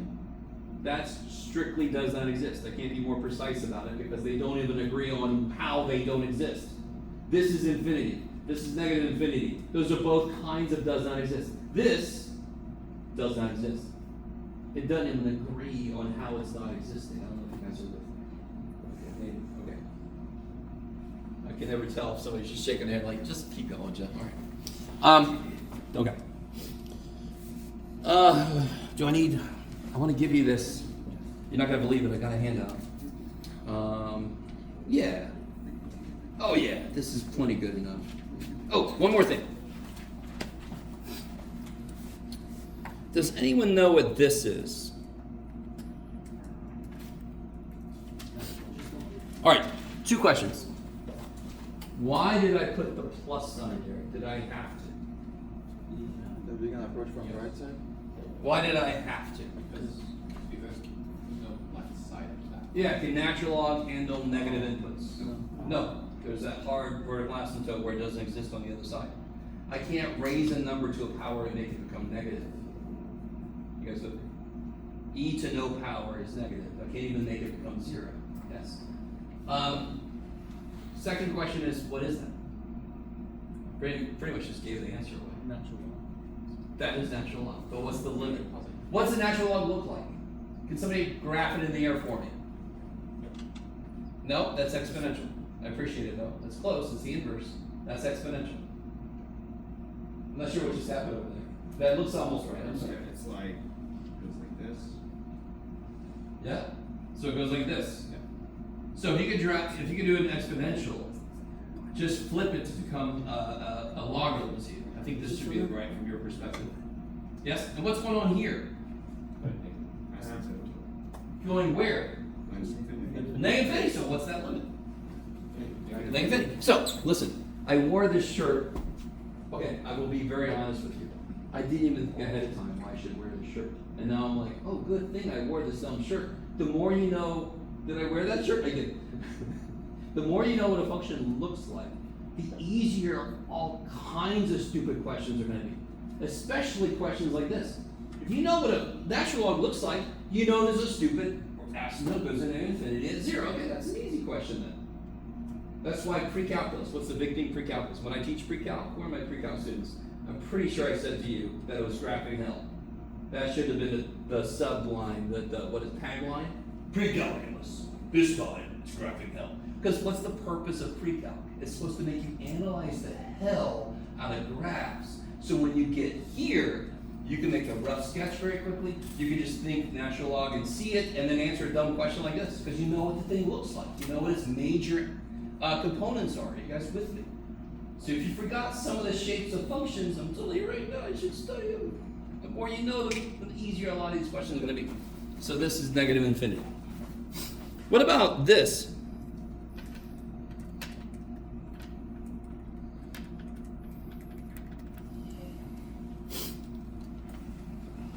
Ooh, shit, now we've gotten into trig. Damn you, Jeff.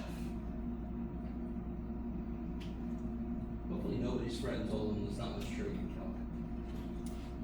I did have that one semester, somebody was like, somebody told me there wasn't much trig. I'm like, whoever that was, don't listen to him anymore. Anybody know what this is? Yes. Does not exist. No. Thanks for. I agree. I see what you're saying. Because in my head, I had this in my head. So let me be more precise. There. Good point. What does a tangent look like? Does anyone? Oh, what's a tangent look like? Anybody remember? Where are their walls? Yeah, okay. Somebody just kind of drew this shape for me, yes? Where's that go? Does anyone remember what a tangent looks like? All right, let's try it this way. What is tangent? What over what? Don't tell me this is some sort of shit. Y works beautiful, but even better. What's in terms of other trig functions? Tangent is sine over cosine. Where is it going to have issues? When what is what? What's on the bottom of tangent? Cosine. So when's it going to have issues? When cosine is 0. Where's cosine 0? Pi over 2. Negative pi over 2. All odd multiples of pi over 2. Yes? That's where cosine 0. Where's tangent going to have vertical asymptotes then? At those locations. Because those locations make the bottom 0 while the top isn't. So that's going to be a vertical asymptote. Yes? So if I look like this, and I'm caught between walls at pi over 2 intervals, then as I approach pi over 2, from below, which I added on, where am I going?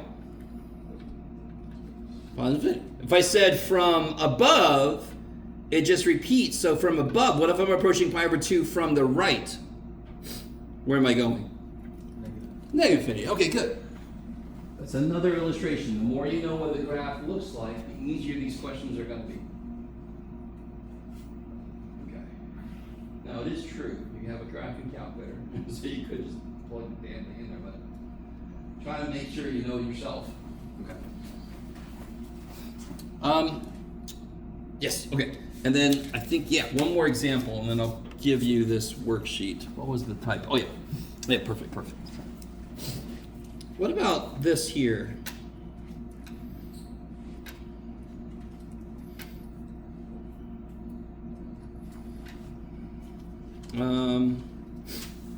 Yeah, sure.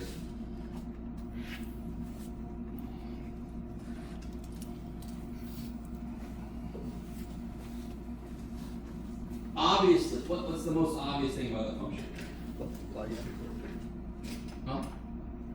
It's got a problem where? A 5. So obviously that's why I put the 5 thing on. What else did I put on there that should really catch your attention? It's approaching from the other side. It's approaching from the left side, yes. That might have something to do with the answer.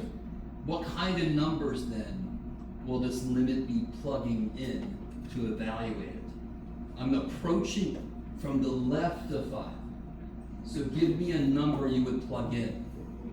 4.9. What kind of number would you get out if you plugged in a 4.9? I don't give a shit what the number is. What kind of number is it? Why is it negative? Because the top's positive. And I'm plugging a number in that's less than 5, so when I take 5 away from it, it's negative. So as I approach 5, we know the answer from the very beginning. You know the answer is some kind of infinity. Yes? Do you guys see what I mean when I say that? The minute I look at this, since nothing cancels, the top's not 0, but the bottom is, I know the answer is some kind of infinity. Now I just gotta step back and go, is it negative infinity or not? If every output is negative and it's going to some kind of infinity, the answer is negative infinity. Do you guys see that? If I plug in 4.9, I'm gonna get like 120 something. Negative 120. If I plug in 4.99, I'm gonna get negative 1200 or something. It's getting really big negative. Yes? So this is going to be negative infinity. So if I put a little plus sign there, this would have been Positive. yes. And just to make sure you guys understand, if I did this though, it's not because of this dumb sign. What kind of numbers am I plugging in now? Numbers that are bigger or smaller than 5? Bigger. I know the answer is some kind of infinity because the top is not 0, but the bottom is. So now I just say to myself, what kind of infinity? And when I plug stuff in, I always get what kind of numbers? 5 minus 5.1. Yes? Get negative. So the answer is negative infinity. Just to make sure you guys understand, that is not connected to this in any way. It's affected by that, but it just depends. What kind of numbers am I getting as I go big? Am I going big negative? Am I going big positive? This would be a situation where if I looked at both sides, it would do this, yes? But these are each looking at just from one side. That's why there's a definitive answer. Are you guys, how you guys? You guys okay? Screw each other? Okay. So I'm gonna give you this, and I'm gonna make it an official. Yeah, then. It's not asking for a number, it's just Okay, go see Platonic. It's just the opposite of cosine. Cosine is Do you think that Desmos graphing supports graphing? No, this one's good, but this. All right, guys, let's take a look here. Everybody really loved this one. Guys, the first time you do this kind of problem, it's not easy. You're not used to looking at it the way you have to. The reason I kind of let you feel it out for yourself is because I want you to start putting stuff together yourself. The more you can put together yourself, the more you own it. I will always follow up with showing you how to do it. But I want to give you a try to kind of put it together yourself as much as you can. Okay, this first one. How many discontinuities do we have? 3. And when I say the location, when I say where something happens, that means an x value. So where is the first discontinuity? Jump discontinuity at So at x equals -3, there's a jump at x equal to 0 is fine. 3. At 3, there's an issue. What kind of a discontinuity? Good. So you could argue it's a jump, but to officially be a jump, the limit must exist from both sides. They just disagree. This one does not exist from the right, so infinity kind of dominates. Yes? Is that different from an asymptote, or is it kind of the same thing? This one's one-sided asymptote. This is one-sided asymptotic behavior. And it literally just means exactly what it sounds like. So this, we're going to see some exceptionally weird situations in graphs. Some of them kick so much ass. One of them takes what happens at infinity and makes it happen at 5. You'll see when we get there. That's my favorite little graph we're going to do this semester. So this one is hyper-specific which side. This side goes to infinity. This side is perfectly fine. In fact, what is f of negative? I didn't ask you this, but what is f of 3? 3. So it doesn't even have a problem at 3. Do you guys see what I'm saying? Only from one side does it have a problem, but at 3, the function has no clue there's an issue. So the limit knows there's an issue.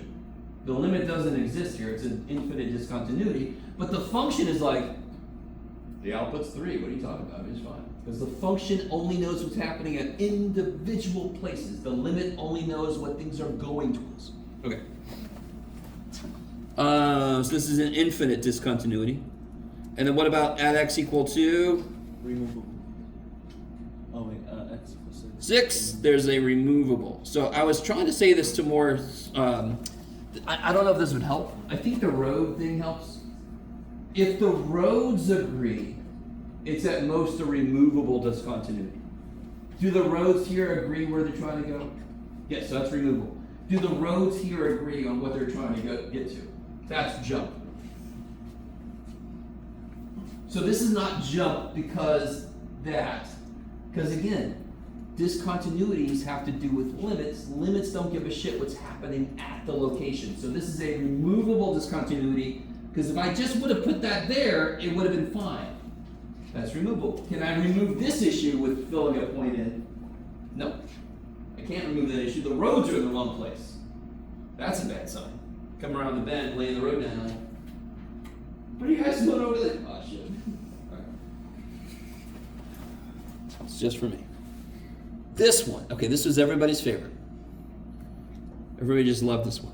So what you can do immediately is plop down your anchor points. The things that are definitely defined.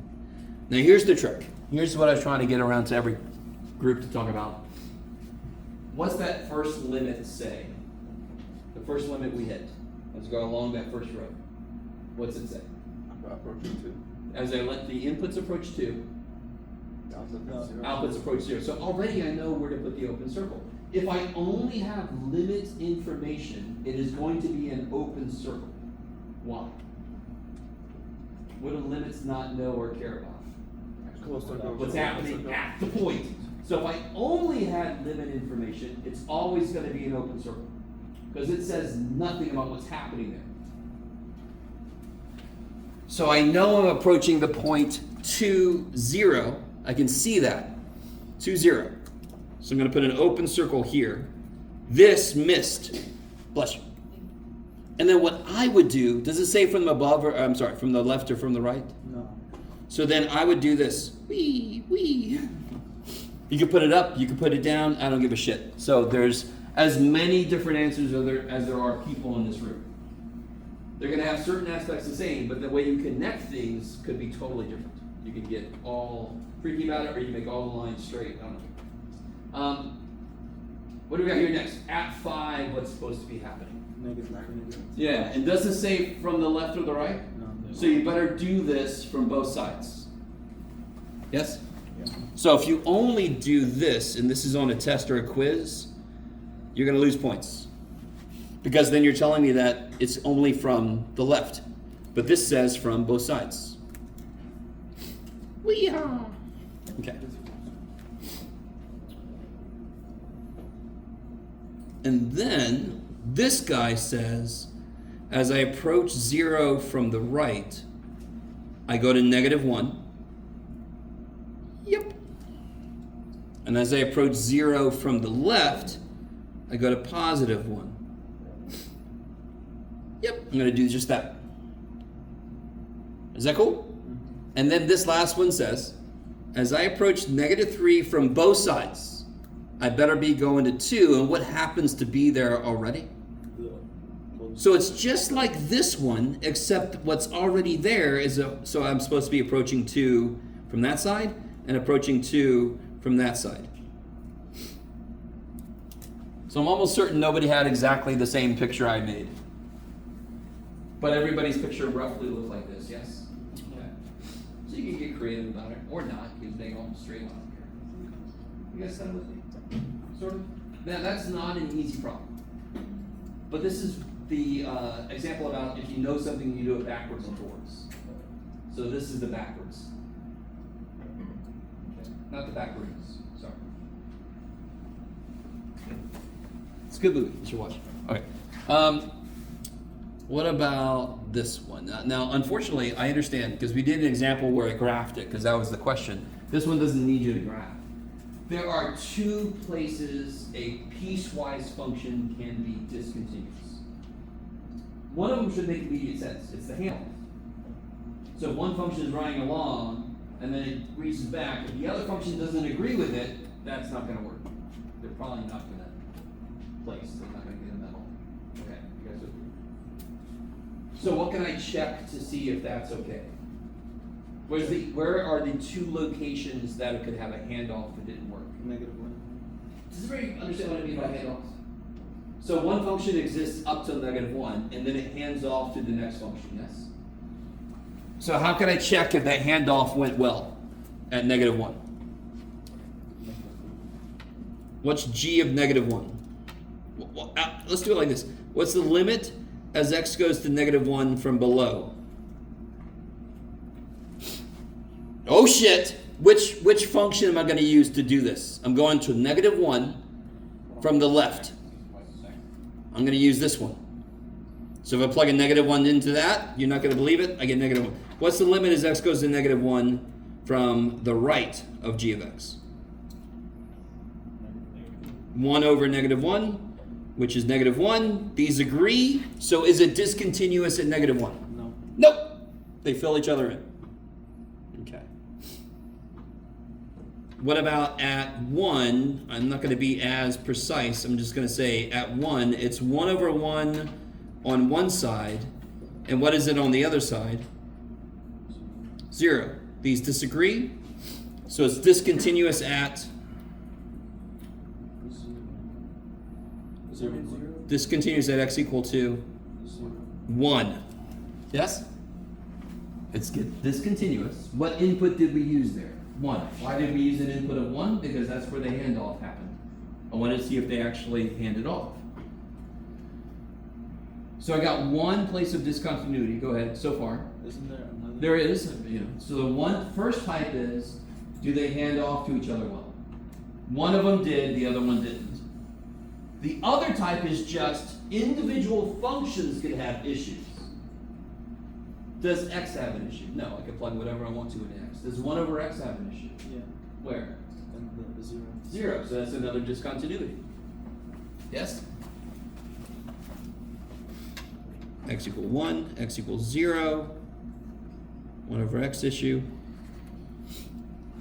Anybody else? Where would he have a problem? He has problems. Where would he have problems? Values greater than, less than. This value is less than 1, but thankfully, he's only using values at least 1, so he's good. So my 2 discontinuities are at 0 and 1, so how do I answer the question? Continuous everywhere except 0. You can say everywhere except 0 and 1. You can make interval notation, everybody's favorite, yes? You guys have so many favorites. So that would be -infinity up to 0, 0 up to 1, 1 up to infinity. Do you guys remember doing that? I'd look at these as skip. So -infinity to infinity, skip 0, skip 1. That's how to read that. You can do that if you want to, or you just say it's continuous everywhere except x equals 0, x equals 1. If you like it might be.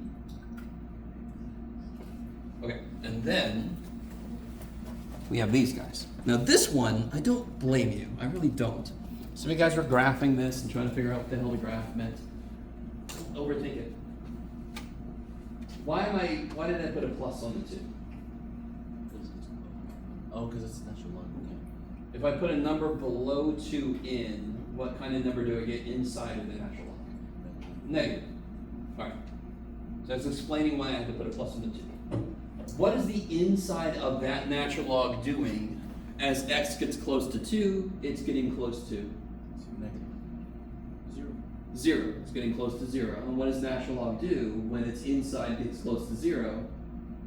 Negative infinity. Goes into infinity, we're done. So I didn't have to graph this specific function. I just had to know natural log. I know what it looks like. I know what this guy's weird ass freaking inside is doing. It's going to 0, and I know what natural log does when its inside goes to 0. I don't care about the specifics about all this shit. All I need is what's the inside of this doing. I know what natural log does when that happens. It goes to negative infinity. Done. If you graph the thing, it's going to freak you out. Okay. What can I do here? Plug in. Yeah, what do I get when I plug it in? 0. 0 over 0, yes? Okay. So then what do I do then? The end. What do I do? That's not. Help me. And the term. Huh? Yeah, that's true. It's indeterminate currently. And we have to determine the answer. So what do we do? So we have to, so we have to simplify and factor and cancel. Yeah, factor. Top, you can take an x out. Bottom, you get 2 of these, yes? What happens when I put a 3 in now? Is it indeterminate still? No. Hell no. Why not? Because we're gonna get like a 3 The over. top is not 0, but the bottom is. Therefore, the answer is going to be some kind of. If the bottom goes to 0, but the top doesn't, the answer is some kind of infinity. Some kind of infinity. So now I just focus all my attention on, is it positive infinity or negative? I already know the answer is infinity. I just don't know which one. I'm plugging numbers in that are how related to 3? So right. They're bigger than 3. So bigger than 3 minus 3 is a positive number. The top is positive. So then we plug in. Positive infinity. Done. Done. So many things in mathematics. If you just break the problem up into parts, each part is much easier. And then you just put that together. That's a good example. First level is it some kind of infinity? Yes. Second level, what kind of infinity? Positive or negative? What kind of numbers do I get? Positive. Okay, done.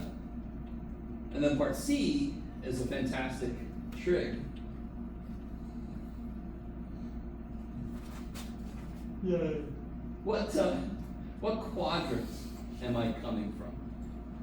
Oh shit. Like 30. Where's pi? It's the boundary between what? The second and third. Second and third. Am I coming from angles bigger than pi or smaller than pi? Bigger than. Bigger than pi. So I'm more than pi. So I'm in the third quadrant. Now why is that important? What's a better way to write cosecant? 1 over So this will be x over sine x. Yes? So isn't this, and what's sine of pi? negative. 0, because sine likes y. I don't know how your teachers taught you trig, but sine likes y, cosine likes x. Pi is on the x-axis, so sine of pi is 0. It doesn't like it there. Turtles all the way in the show. So I've got not 0 divided by 0. Some kind of infinity. How do I determine if this is positive or negative infinity? What's the top? Pi. Yeah, it's positive. Yes? So it's all about the bottom. What kind of answers am I getting if I'm in the third quadrant for sine? Sine likes y. What's y in the third quadrant? There you go. So it's negative infinity. It's done. The bottom is 0, the top isn't. It's some kind of infinity. Sine is negative where I am. Negative infinity. Done. Next.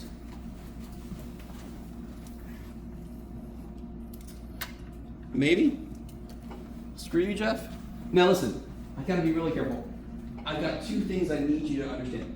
A lot of what we're doing is not straightforward. It isn't. It's not intuitive. It's not straightforward.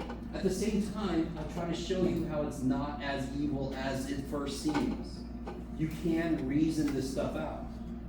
But I gotta be really careful. I don't want you to take it as if I'm trying to say, you should be able to do this. When I'm trying to show you it's not as hard as it seems, because it's still not intuitive. It's not the most immediate thing in the world. But there are ways to rewrite it. You could, if you know your trig, for example, you can do this stuff. If you don't know your trig, oh shit. Oh shit. Please see me. Okay. So I want to say a quick word, and then we're going to head out. And when I say quick word, I mean several words, so don't get excited. Coming back to this, do I still have it up here? Yes.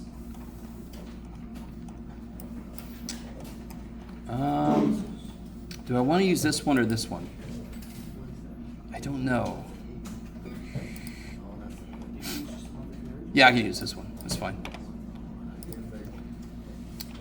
Does everybody in here agree? Do you guys agree that the limit as x goes to 3 of this function is 1? Okay. That's really obvious. Yes? But I need to define limit better. And in fact, part of what's going to come out of this, let me see, is this one better?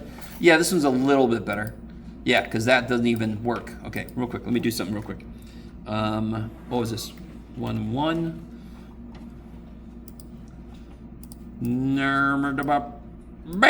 Okay, no shit. God damn it. God damn it, Jeff. No, god damn it. There. Okay. Did I make it the way? How you guys doing? Is everybody all right? Is that gonna do it? Why are you not an open circle? I'll be all right. There should be an open circle here. I think it's trying to be an open circle. That limit, as x goes to 1, is 1. We need to formalize this idea. So, tell me again what it means for that. The limit as x goes to 1 is 1. What does that mean a little more specifically? Pushing on both sides. If I let the inputs... Get closer. Okay. You said a magic word.